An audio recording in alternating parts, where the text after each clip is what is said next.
আসসালামু আলাইকুম। কেমন আছেন সবাই? বরাবরের মতো আবারও চলে আসলাম আপনাদের সাথে খুবই মজাদার একটি রেসিপি শেয়ার করার জন্য। আজকে আপনাদের সাথে শেয়ার করব দেশি মুরগির চিকেন তান্দুরি রেসিপি। আর চুলায় পারফেক্ট চিকেন তান্দুরি কিভাবে করা যায় সেটাই দেখাবো।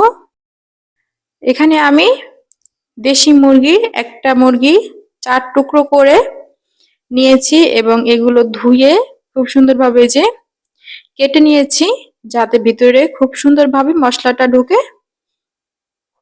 আর সবগুলো পিসই কিন্তু এভাবে কেটে নিয়েছি। এখন আমি দিয়ে দিচ্ছি তান্দুরি মশলা, এখানে 1 টেবিল চামচ পরিমাণের মতো। আর দিয়ে দিচ্ছি আদা রসুনের পেস্ট 1 টেবিল চামচ পরিমাণ। মিষ্টি দই দিয়ে দিচ্ছি 2 চা চামচ।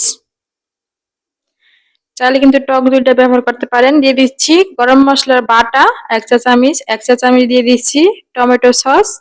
দিয়ে দিচ্ছি 1 টেবিল চামচ পরিমাণ সয়া সস, স্বাদ মতো লবণ, দিয়ে দিচ্ছি সামান্য একটু বেকিং সোডা, দিয়ে দিচ্ছি 1 চা চামচ লাল মরিচের গুঁড়া, 1 চা চামচ জিরার গুঁড়া, 1 চা চামচ পরিমাণ লেবুর রস। এখানে বেকিং সোডার দেওয়ার কারণ একটু, এটা দেশি মুরগি যাতে একটু খুব সহজেই নরম হয় তার জন্য। আর এখন এই যে সমস্ত মশলা মিক্স করে নিচ্ছি হাত দিয়ে। খুব ভালোভাবে কিন্তু মিক্স করে নিয়েছি।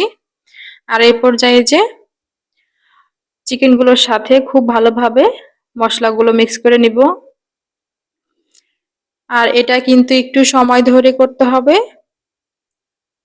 এতে খুব ভালোভাবে মশলাটা চিকেনের সাথে খুব ভালোভাবে মিশে যাবে,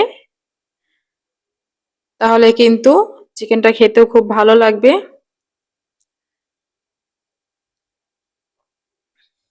এই যে খুব সুন্দরভাবে কিন্তু আমি মশলাগুলো মিক্স করে নিয়েছি।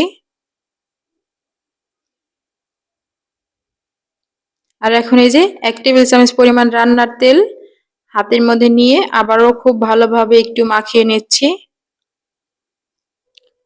চাইলে কিন্তু এখানে সরিষার তেলটাও অ্যাড করতে পারেন, আমি রান্নার তেলটা দিয়েছি।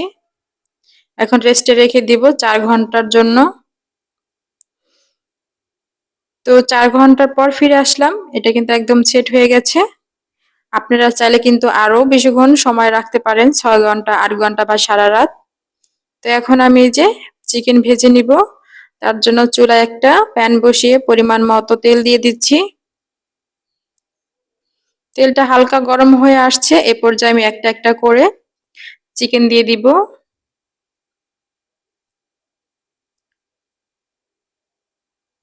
আর এই তো এই যে একসাথে কিন্তু প্যানের মধ্যে 4 টুকরো আমি দিয়ে দিচ্ছি, এই যে।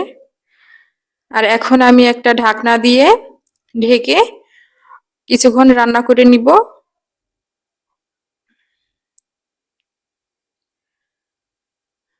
আর এই যে অল্প আছে বেশ কিছুক্ষণ রান্না করে নেওয়ার পরে আমি ঢাকনা তুলে দেখিয়ে দিচ্ছি, দেখুন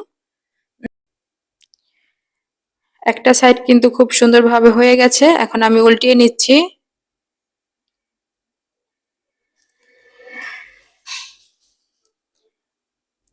একটা প্যাচলার দিয়ে একটা একটা করে চিকেনগুলো উল্টিয়ে দিচ্ছি।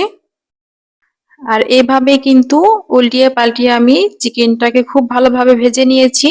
আর এখন আমি চুলাটা বন্ধ করে দিব। আর এই যে ফাইনালি চিকেন তান্দুরি কিন্তু একদম রেডি, পারফেক্ট চিকেন তান্দুরি। কেমন হয়েছে অবশ্যই কমেন্ট করে জানাবেন।